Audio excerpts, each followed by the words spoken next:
Thinking of buying a house and want a really low interest rate? Owning has a special for home purchases, where Owning pays all your closing costs, and the rate in APR is an unheard of 1 3/4% for a 15-year fixed mortgage with 20% down. This is the craziest low rate for a mortgage with no closing costs that Owning has ever done. 1 3/4% rate in APR. Heck, we're almost paying you to live in a new house. Call 833-2-OWNING or go to owning.com to see if you qualify for this crazy low 1 3/4% rate. That's a fixed rate loan at 1 3/4% with no closing costs. Call 833-2-OWNING now, because 1 3/4 could go away at any time. NMLS 2611, licensed by the Department of Financial Protection and Innovation under the California Residential Mortgage Lending Act, subject to credit approval. Offer assumes the use of Lender's Choice escrow and title services. Call 833-858-0066 for terms and conditions. That's 833-2-OWNING or owning.com. 833-2-OWNING or owning.com. This is the Sports Radio 610 Outdoor Show with Captain Mickey Eastman. Captain Mickey has been guiding the Texas Gulf Coast waters for over 30 years and has won numerous national and local tournaments. Now, here's your host, Captain Mickey. Good morning. Welcome to the Sports Radio 610 Outdoor Show on this Thursday morning. I'm Captain Mickey Eastman, producing the Outdoor Show this morning. Good morning, sir. It's Robert. Good morning, Robert. Everything good in your world, bud? Yes, sir. How about yours? Mine, too. Couldn't be better, man. Weather could be better, but it's nice right now, but the forecast doesn't look too promising, but, hey, it's only a forecast. All right, sponsors today, Texan Roofing, the Belleville Meat Market, and Boyd's One Stop. 83 degrees down on the island right now. Feels like 90. Today, thunderstorms, some rain, could be heavy, especially during the morning hours. High of 87 today. They're showing south-southwest at 10 to 15 miles per hour. That rain chance is 80%, and 1 to 2 inches of rain is possible. And tonight, mostly clear, low of 83, southeast to south winds 10 to 15. And then for tomorrow, mostly sunny skies, high around 90, south-southwest winds at 10 to 20 miles per hour. That front sitting right over the Texas coast. It's got radar's fairly clean right now, but a few little showers coming from down the coast, moving up the coastline this way. Nothing big yet, but they claim those are going to develop and turn into bigger storms later. So we'll just have to kind of hide and watch, see what it brings. Tides for today. These are Galveston Channel tide predictions. We have a 2-tide schedule today. We have a high coming up at 5:38 a.m. It's a 1.6, then a low at 9:43 p.m., a negative 0.8, so pretty much a standing high all day. Sunrise this morning, 6:34 a.m., sunset, 8:17 p.m., and our moon phase is 92%. It's clear skies out there right now. We've got a really bright moon. We'll have 2 full moons Saturday and Sunday night. Right now, currently, the buoy 22 nautical miles offshore out of Galveston, showing south-southwest at 11 to 13 with it's 83 degrees out there. Eagle Point, 80 degrees with 86-degree water, west-southwest winds at 5 to 7. And Morgan's Point this morning has no report. That anemometer and all that is down this morning. Well, while that's down, we're going to get back up, and we're just going to move over to Sabine Lake and check in with old Bill Watkins this morning. Bill, good morning. What's up? Oh, man, life is good. Life is good. Good to hear. Good to hear. Just keep dodging those rainstorms. Yes, sir. I've managed to pretty well stay dry here. You know, it's a funny thing. The other morning I took off, I think it was this past Monday. I took off down the ship channel to a destination that I really wanted to fish, and it was nice and dry, and the stars were out. And when I pulled up on that spot, it immediately started dumping rain on me. I turned around and run back down the channel. Now, this was in the dark. It was 5:30. I turned around and run back up the channel and run out of it real quick and sat over there and waited for about 15 minutes, and it moved. I could see it in the street lights and stuff, going by. Uh-huh. I said, well, I guess we'd go back. So I went right back, and sure enough, it was gone. That was the craziest thing. I couldn't see it, but when I got there, I could see it. Right. It's like one little wispy rain. And I thought, there's just, you just can't escape this stuff. So I turned around and went right back to my spot. And sure enough, come daylight, we went to hauling them over the side. It was, that was the early morning spot to be. Yeah. But we've still got a little bit of a topwater bite going on, but by and large, it has been a quarter-ounce jig head and a soft plastic here lately. Those fish they're running, it's hot, they're running somewhere between 3 to 12 foot, sometime a little deeper. You get that wide margin this time of year. Some fish will stay shallow through all the heat, and some will go deep. You got to figure it out. That's true. And 3 to 12. during the same, Easy pattern, boys. Nothing to it. no sweat. And during the same day, you'll catch some at 3 feet and a few more at 12 feet, 10 feet. It's strange how that is, but use your electronics and you can see them. You start approaching those channel drops and you can see those fish. You see the bait. Old Helix 12, it just says fish here, Bill. You learn how to use that thing, and you can. When you get up there 10 foot of water, your cone angle is not very broad. You can use your side scan and all that kind of stuff, but a color graph will show you just what you want. You don't really need all that other stuff unless you just like to play with it. And you pull up there and you can see you got a fish or so going under your, you get set up and get still and you can see them moving under your boat. And then they're there.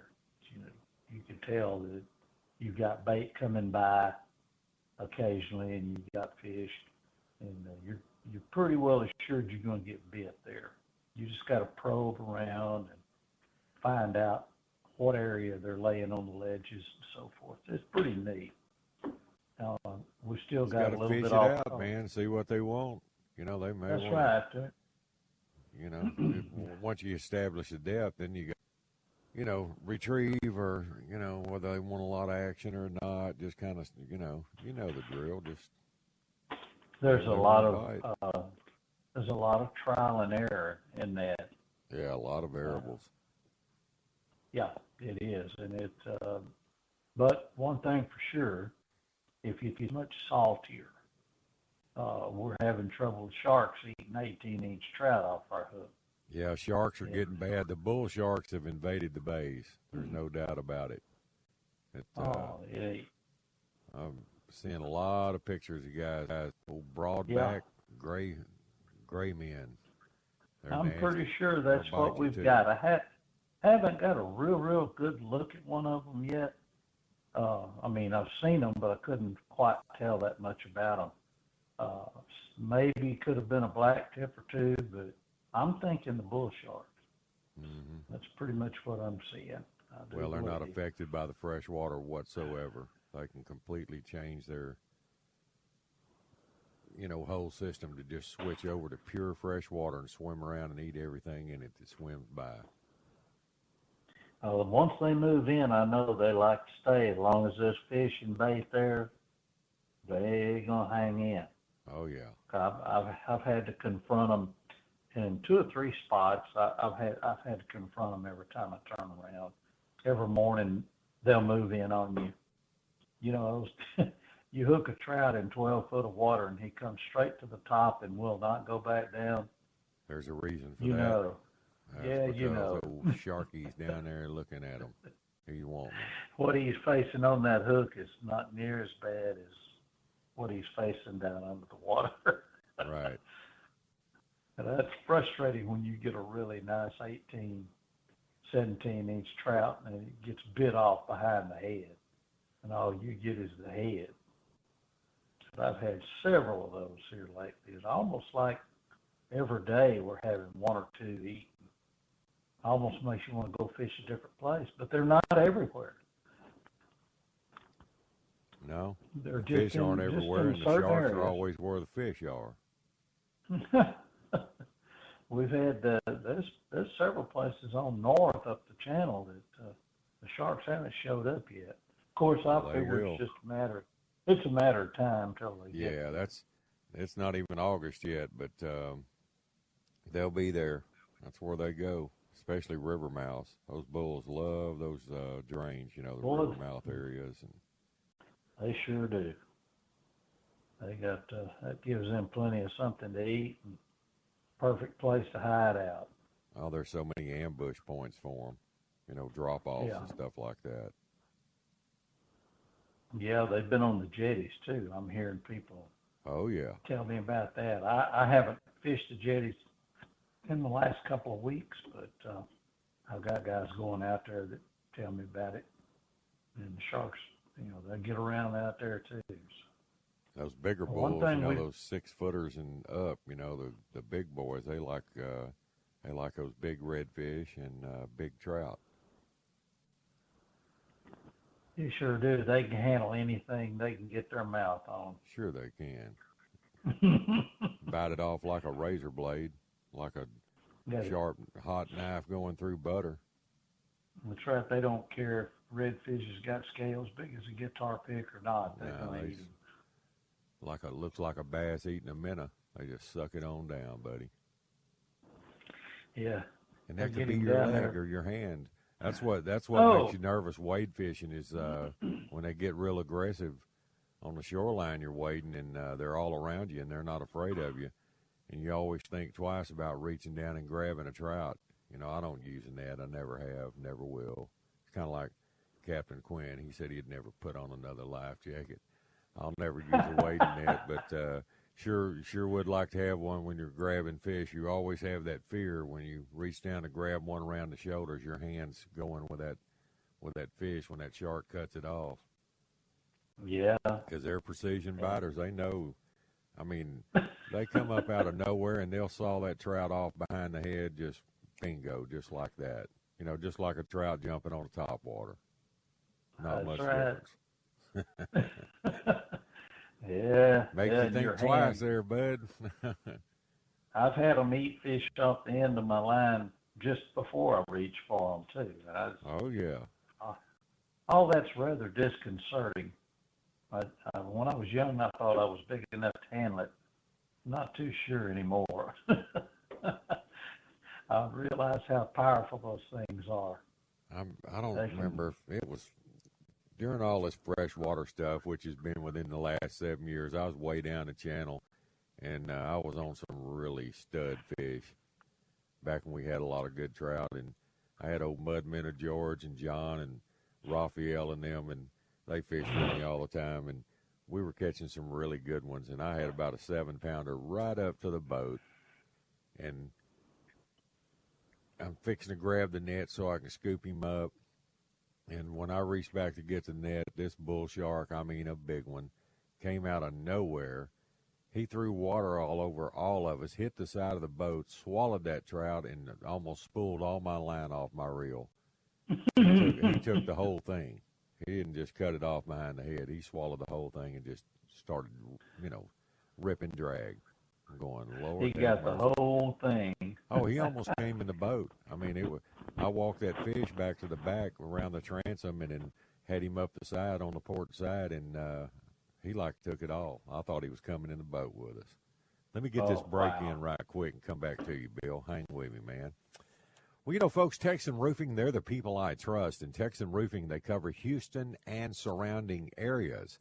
Texan Roofing has free estimates on any roof leak repair or replacement. They do residential and commercial. And I know all the guys there. I've fished with them on occasions, and they're really good at what they do, and they love the outdoors. You'll have a lot in common with them.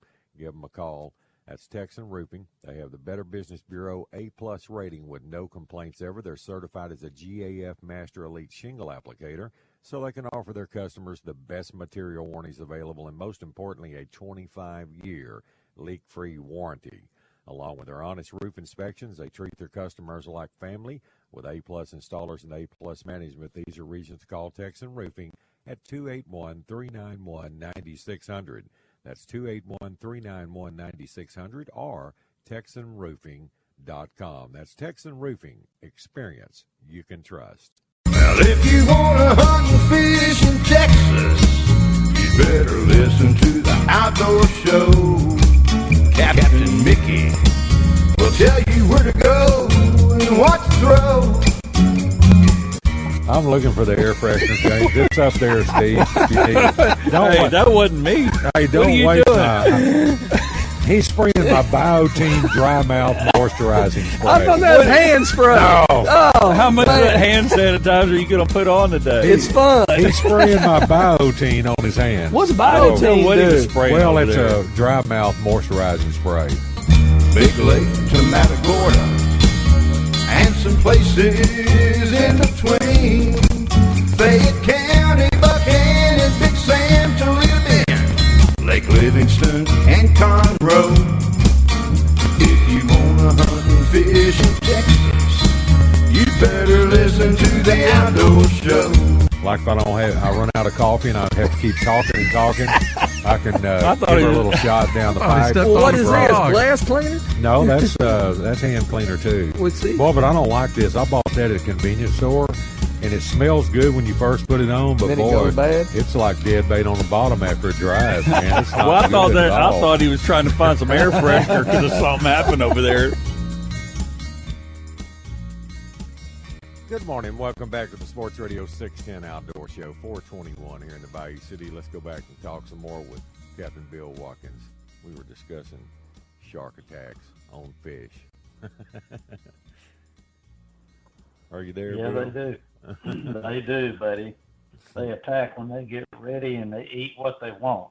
I'm And glad they ain't a like whole lot fish you better can than do. us. That's true. You can put a full court press on that rod all you want to. And I mean, sometimes they just catch it. Whenever they feel like it, they just come get it. Oh, yeah. We had one come right up on top and take a nice trout off a lady's line the other day. Boy. We both hollered.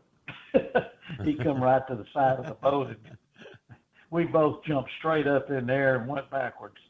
Man, all we got was a bloody head. That's it. And what's funny is the float, the airbag, that old. I mean, you can't even get a fillet knife through it. Even those sharp as shark teeth are, they leave that bag hanging there out of the head, man. Yeah, I had the net in my hand, and she was pulling it to the net. And Right. just before he got to the net, that shark struck. He come up on the top, showed us how long he was. Oh, boy. Did a real nice U-turn and grabbed that trout, cut him off right behind the head. And the look on her face was priceless, I swear. I probably bet it was just, was. hey, I looked just as surprised, but she'd never seen that. And she said, "What just happened there?" I said, "That was a shark." "You're kidding." I said, "No, that was a shark." And all we got was a head. I Not watched some much of guys in that. Florida. They were fighting. They were there by Boca Grande Pass. I watched this video, and they were fighting this tarpon down.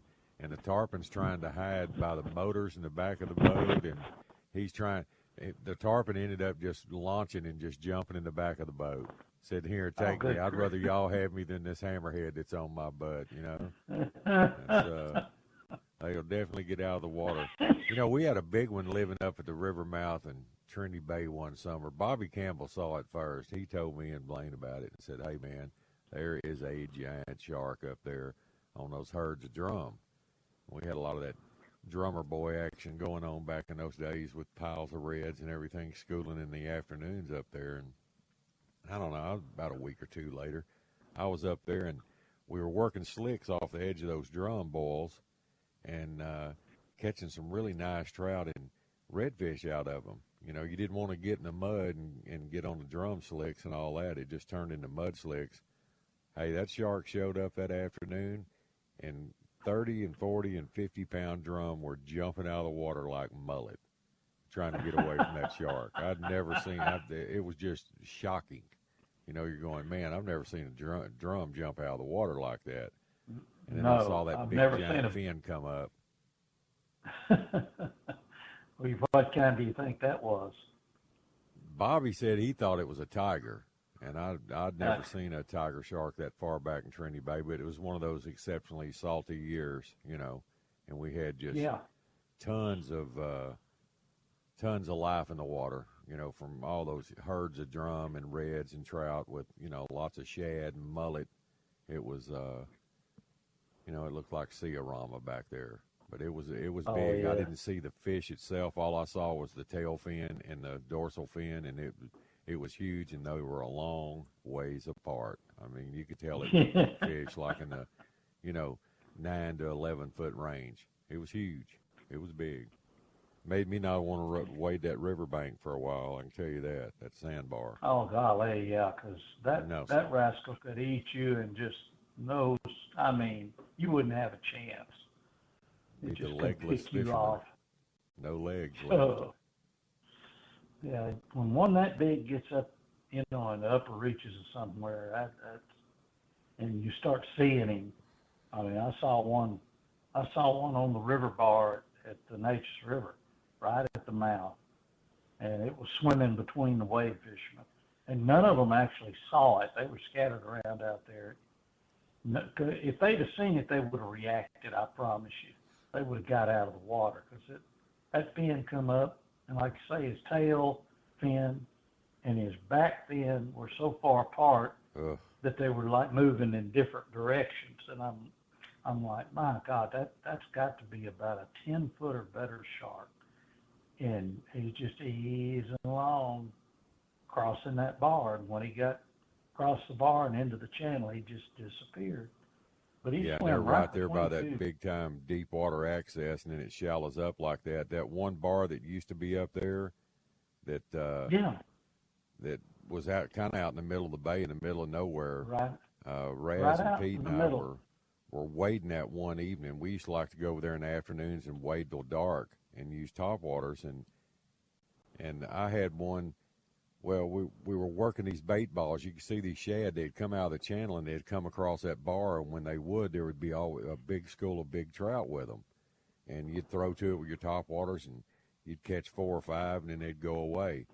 Well, I saw this dark spot. It was about an hour before dark coming at me, and I said, well, there's one of those bait balls, and I'm throwing like crazy at it. And as it got closer, that water was real clean. That was in December now. We were in waders. The water was cold. And that shark swam, it was a big bull. It was about an 8-footer. It swam right under my stringer and started heading towards my buddies that were down from me. And I loaded her up in the boat. I went back and got the boat and picked them up. They said, well, we need one more for a limit. I said, heck with a limit. You're fixing to get eaten. That thing was cruising around in there in that clear water. I didn't like it. That's right. It was a big one. He looked an axe handle wide across his head. He was wide. Oh. Yeah, right there, right where you're talking about. That's to that me, was in December. That's a dangerous place anyway. Yeah, it is. Current-wise and stuff like that. Now that ridge is not near as shallow as it used to be. The hurricanes kind of whittled it down. Yeah, it used to be knee deep in places. Oh yeah, and it'd drop off to deep water all around it. Yep, it was a good sand bottom. It was right out there behind the black and white "Don't Go There" buoy. Yeah, right. don't go there. You'll knock your lower unit off. That's right. Yeah, shoot, yeah, man. That area still holds fish, and there's some dead oyster pads in there. Solid dead oyster pads out in about 5 foot of water. And that 1 year it'll salt back up, and they'll build right back up on top. Yeah, they will. They'll come back. That's some real good fishing. But you know, those islands up there have almost disappeared. Really? Stutes Island. Stutes and Sydney and Rabbits. Yeah. Sydney is almost just little spotty islands going across. Wow. And, yeah. And there's very little land left. And then Stutes is kind Biggest of... trout I ever caught in my life was on Sydney. Yeah. Oh, yeah, I've caught some big trout there. You remember that, did you ever notice that old bulldozer setting up on the land in an old rusty down shed, old steel shed? No. That thing it's in the water now. Oh, boy. Yeah, it was up on the hill on the west side of Stutes Island. Okay. And it's down into the water now, and on a high tide you can't see it. Big old bulldozer. Yeah, It's been about dead hitting up that. there from, oh, shoot. Yeah, people cut that corner right now, they better look out. It's right there. Oh, so But it yeah, was those on the, islands. it was on the end by the barrel channel cut. On the No, west it was on end. the other. It was on the west end. Yeah. Right on there was a high spot down there. Well, Right. that high spot is gone. At least a third of Stutes Island is gone. And Sydney Island is just pieces of islands. Yeah, I those used to wade in hurricanes front of really that took their toll. big cane patch. That was a sweet spot. And then I'd wade down on the far east end, more away from the island, like I was headed towards rabbits on all those little moguls out there. We used to catch some big ones working topwaters across that. Now, all that area is still good fishing when it salts up. And it salts up quicker than you would think. Yeah, because that channel feeds it back there through the intercoastal. Yep, it does. And it gets salt water from surprising directions. I mean, man, you got me fired up this morning. I'm ready to go pop a wade up there. That's some good stuff. I've got a lot of good memories over there. Had some really good times. oh, that's some good fishing up there. And I know you got even more than I do because you fish there. That's your backyard. What a great place to fish when it's right. Golly. The north end of Pleasure Island, we used to fish there with live shad, live pogie, and during the summertime. And man, I mean, that'd be just like your croaker bite, only we were using live pogie about 2 or 3 inches long. And man, I mean, you talk about some trout. Goodness gracious alive. And big old wide-bodied things that look like salmon. Well, I used to love waiting that tip end up there, like you're talking about, and force feed them some corkies. Boy, they used to thump that corky big time up there. Yes, they did. Clear glitter with a chartreuse tail. Imagine that. Oh. Come on. Come on, man. That's right. All right, Bill. Yeah. Well, hey, I always enjoy talking to you. Good stuff, man. And if somebody wants to come over to Sabine and run a fishing trip with you and do it up, how do they get a hold of you, bud? 409-673-9211. Or fishsabinelake.com. That's right. It's all trout right now. I'm not finding the redfish, but trout are there. They'll come. Doing real good on. They'll just show up out of nowhere. All that August schooling action in open water, it'll happen. Oh yeah, it'll be there. All right, brother. Hey, Bill, thanks, and you have a great day. I'll talk to you Saturday. Later, man. All right. That's Captain Bill Watkins over at Sabine Lake. It's time for a break. We'll be right back after these messages.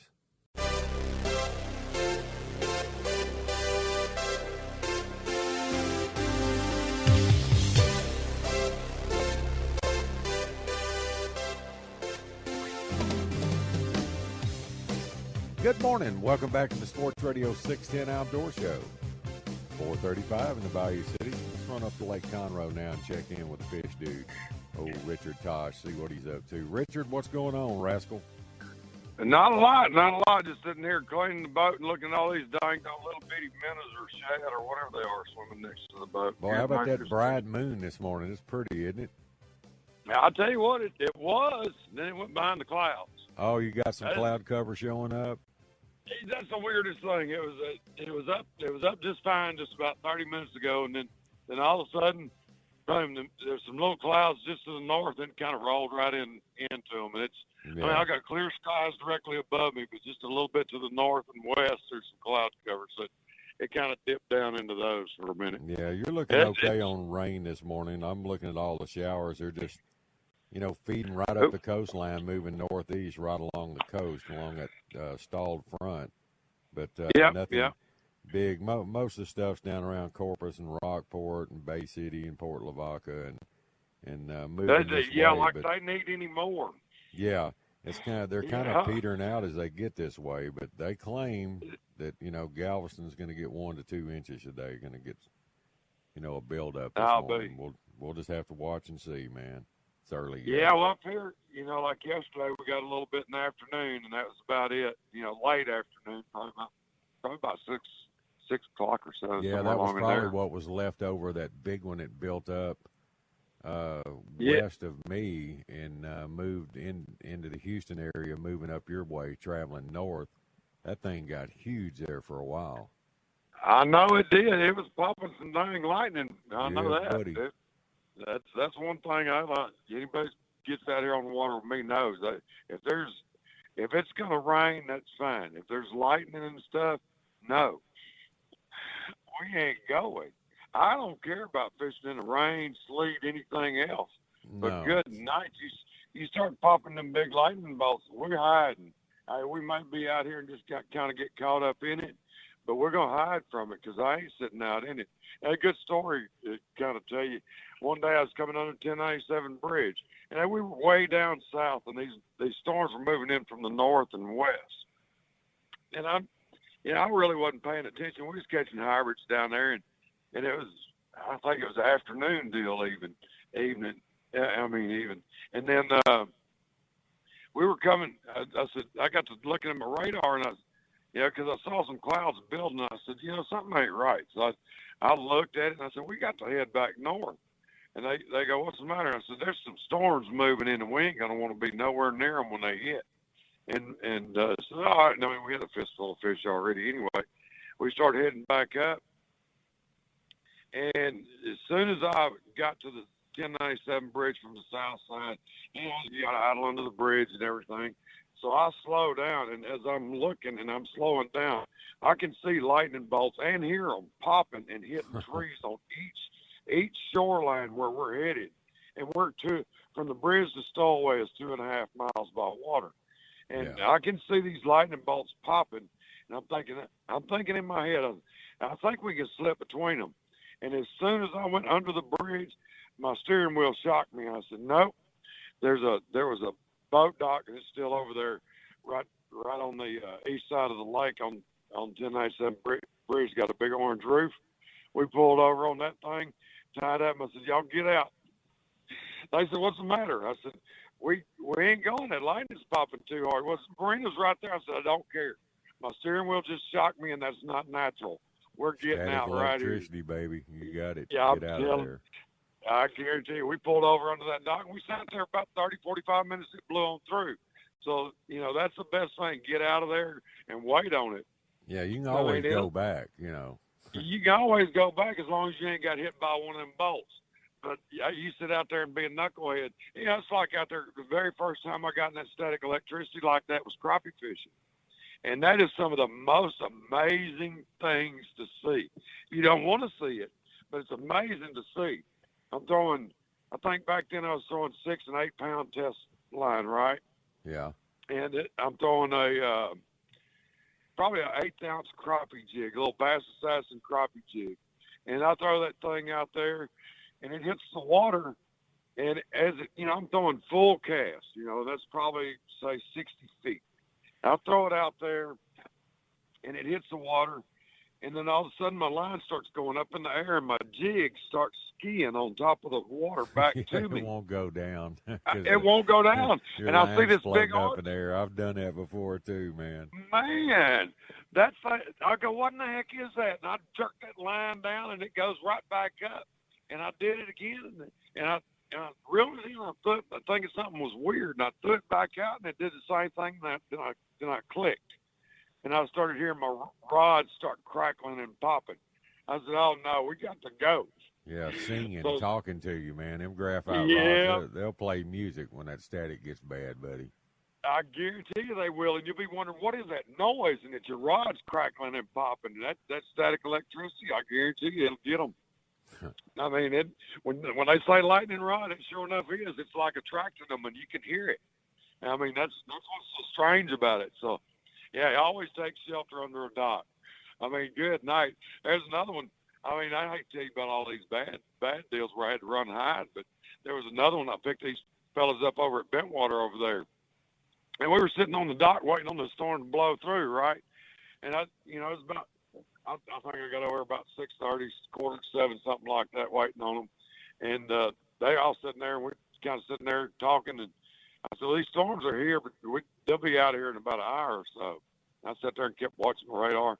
About 8 o'clock, I said, well, we got everything's gone except for this one little piece. I said, if it keeps sliding, I think it's to the east like it is, we're going to be fine.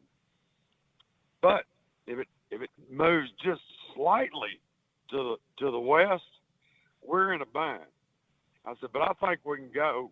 We probably got 30 minutes before it either goes one way or the other.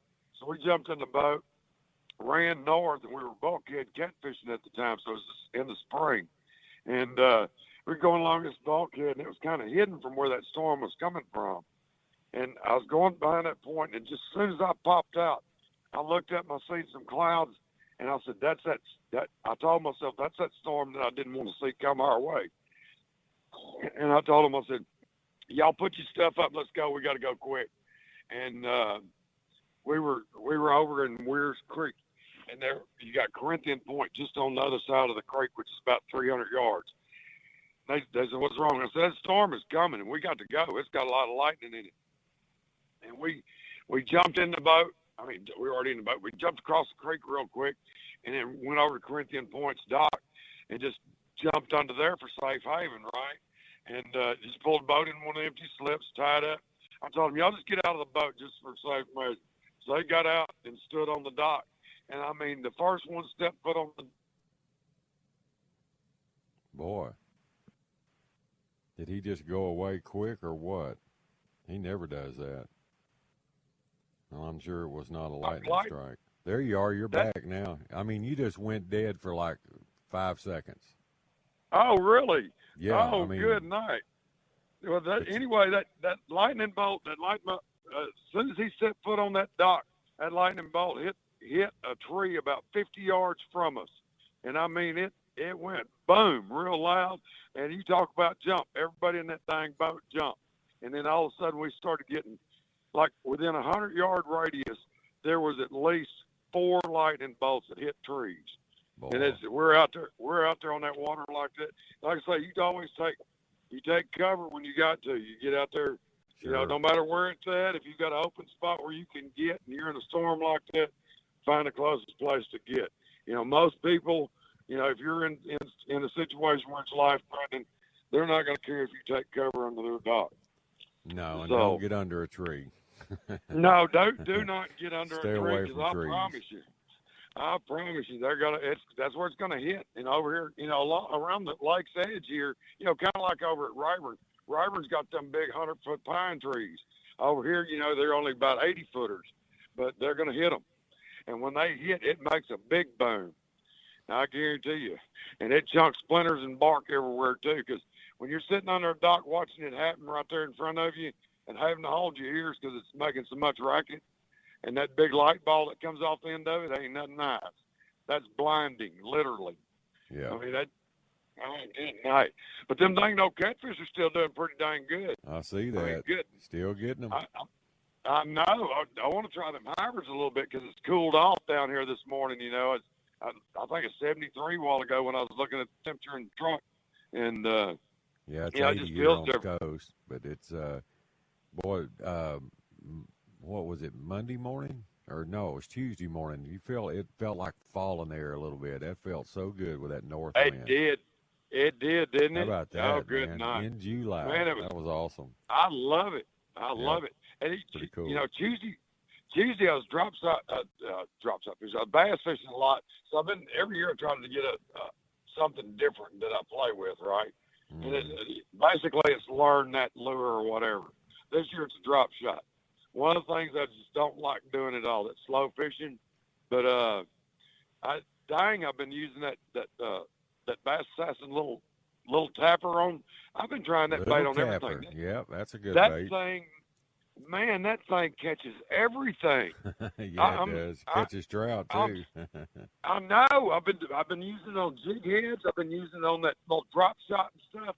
Oh my gosh, that little bait is unreal.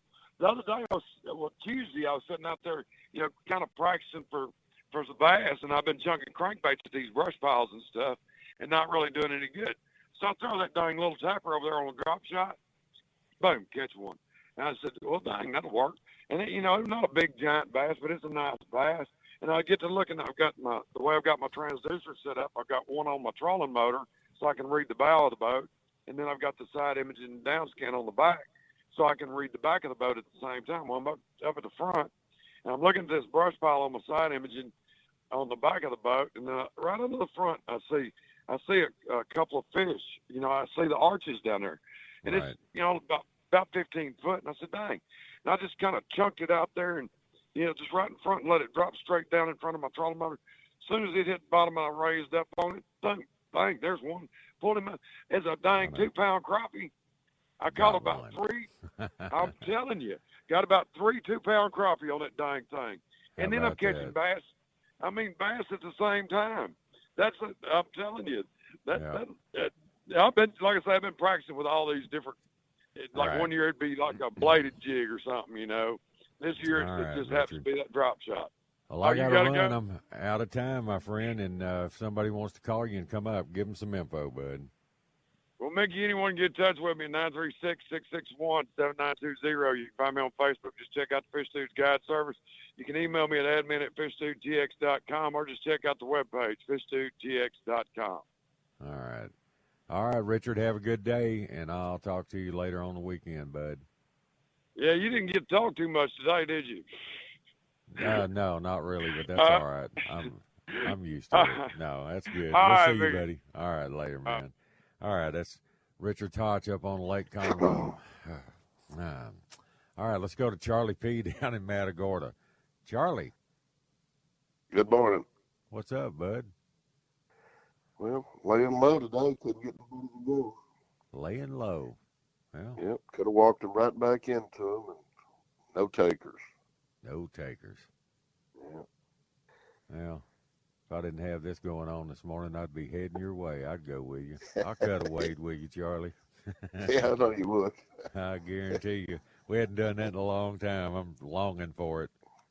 Yep. I had a man and his 12-year-old son. Last week was slow. We had no title movement. That old man's tournament, it was just brutal. But I had a man and his son Sunday, and that little 12-year-old just had a field day, catching trout, wade fishing, asking questions, wanting to learn, wanting to do everything right. So the guy says, well, man, are you open Wednesday? Could you take us again Wednesday? So I said, yeah, I could. Took him yesterday, and yesterday made Sunday look stupid. It was on. Those boys did it right 2 times in a row. That's good stuff. Yeah, and he just thought he died in heaven catching those trout on top waters. And then I finally walked him into those 27, 28-inch redfish. Oh, boy. I don't know. We must have caught 25 or 30 of them. Good Lord. Boy, they did have a good day. That's awesome. They did. And he didn't want to quit until a big old bull shark ate one up in half in front of him. And he was kind of done then. But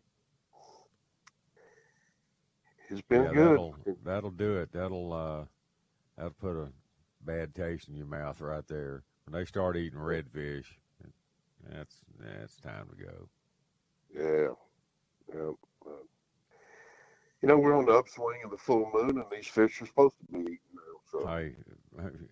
I wish the whole month was on the front side of a full moon, or the first one or two. I mean, I love fishing around a full moon. These fish move better, they bite better, and everybody goes, no, I like a dark moon. Well, I disagree with that. Yeah.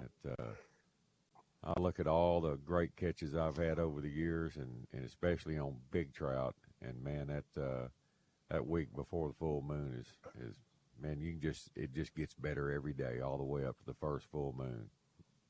Yeah. Good stuff.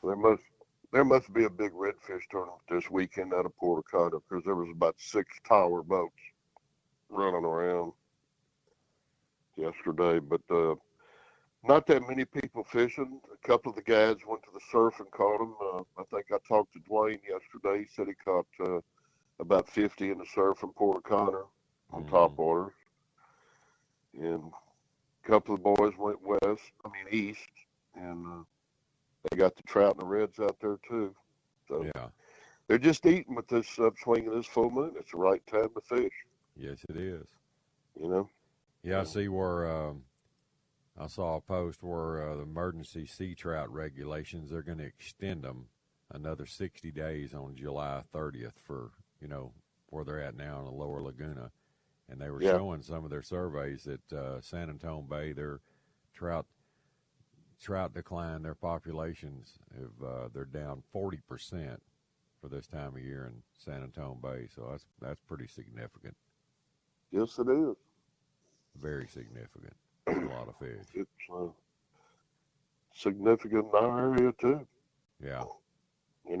So they could have done some right things and changed some things, and they didn't. But we still got fish to catch. They're not all gone. It's encouraging. I mean, we're turning loose these 4 and 5 pound fish, and keeping eaters. I'm glad you are, because a lot aren't. Yeah, these people like this, they come from Dallas, fish twice a year, and they want to take some fish home. You can't blame them. No, that's their right. Texas Parks and Wildlife says you can keep 5, keep them. They know a lot more about this stuff than we do. Apparently. They do? They apparently. Yeah, apparently. Textbook wise. Right. Yeah. I mean, what do we know? We don't know nothing. No, just has-beens. All our life. Just bunch of old has-beens. Yep. Did you get off out into the week? sunset, Washington? No, I didn't. No, I did not. Well, no rain showers over here. There's been some. The sky will get black, and you think you're going to get hammered, and all of a sudden it's gone. It moves inland, Yeah. All the rain. For some reason, Bay City's a magnet for rain. They just get it every day. It is. If you want to watch it build up, no matter what time of day it is, it'll build up in Bay City. It always does. I guess that's why they named it Bay City. Yeah, and all through that Roche Sharon area and all through there, they build up a lot right there and then move over this way and then, affect my west side of the bay. But, right. Oh, well. But, no, everything's okay over here. They're still having a problem getting shrimp, keeping them alive. I know some of the guys said that they've been having to go to Freeport to get shrimp used. But when I come in through the diversion yesterday, it looked like it was trying to green up. So things are getting better. Well, that's good. I'll be curious this fall, Yeah. See what happens to know how good it's going to be out there in East Bay. Right. Well, all we can do is go fish it out and see if it see how it transpires. As our water gets better up here, whenever it starts doing that, when these fish start spreading out, we'll see what happens. Yep. Might get a little time will tell. You got it. All right, yep. Charlie. Well, if somebody wants to come down and fish with you, man, throw them a number out. Call me on my cell phone, 713-725-2401. All right, Charlie. Good talking to you. Have a good day. Get you some rest and get back to it. Take care, Mickey. Thanks, Charlie. See you, man. All right, that's Captain Charlie Paradotsky down in Matagorda. It's time for a break. You're listening to the Outdoor Show here at Sports Radio 610. We'll be right back. Thinking of buying a house and want a really low interest rate? Owning has a special for home purchases where Owning pays all your closing costs and the rate and APR is an unheard of 1.75% for a 15-year fixed mortgage with 20% down. This is the craziest low rate for a mortgage with no closing costs that Owning has ever done. 1.75% rate and APR. Heck, we're almost paying you to live in a new house. Call 833-2-OWNING or go to owning.com to see if you qualify for this crazy low 1.75% rate. That's a fixed rate loan at 1.75% with no closing costs. Call 833-2-OWNING now because 1.75% could go away at any time. NMLS 2611, licensed by the Department of Financial Protection and Innovation under the California Residential Mortgage Lending Act, subject to credit approval. Offer assumes the use of Lender's Choice escrow and title services. Call 833-858-0066 for terms and conditions. That's 833-2-OWNING or owning.com. 833-2-OWNING or owning.com.